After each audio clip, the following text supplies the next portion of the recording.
Situated in the rolling hills of southern Pennsylvania, the Flight 93 National Memorial is a somber reminder of one of the most courageous acts of everyday heroes that our country has ever seen. As you drive along the winding roads surrounded by open fields, there's a different feeling in the air, one of reverence and respect, for it is the final resting place for 40 brave souls who defended our country in a way that had never been seen before or since.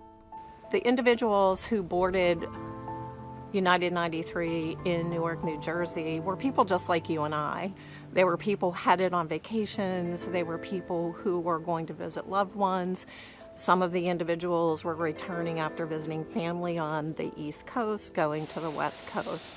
When you think about overtaking the plane, you know, there are many stories of several heroes, but here at Flight 93, we like to think about it as everyone on that plane was a hero because they all did something, whether they prayed, whether they held somebody's hand, whether they were actually part of the crew that charged the gate.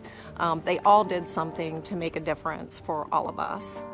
This national memorial sees thousands of visitors each year who come away visibly moved by the experience. As you come in the entrance, you're welcomed first by the Tower of Voices. And in this stark landscape, you have this impressive tower that through the wind chimes is the living memorial. And it's a very windy place here, if you can't tell. It's windy almost every single day. There's 40 different chimes in the tower, and as the wind blows, it creates this cacophony of sound, and it's the symbolic voices of the passenger and crew members of Flight 93. For those too young to recall that clear September day, it is hard to describe the mix of feelings we experienced. The magnitude of the crash and the emotions of that day will hit you, and it becomes an experience that I think a lot of people don't expect when they drive in, but also it totally encompasses your experience here. You feel it. It was very solemn, and I've been to the Pentagon Memorial, which is kind of similar in terms of how solemn it is, but it just brings back a lot of memories of what happened that day. It is not known exactly where Flight 93's ultimate destination was, but it was on a direct path to Washington, D.C., with the most probable targets being the White House or the Capitol building.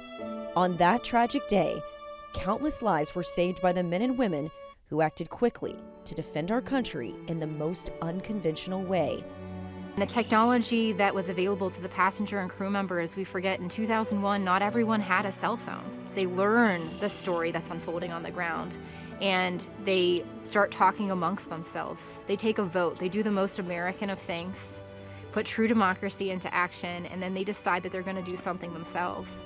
And it's by making these phone calls, something that we often take for granted every single day, but just knowing and having that contact with a friend, a family loved one, and realizing that what's going on the ground and that they can possibly make a difference. They realize that these planes are hitting buildings, and likely Flight 93 will also.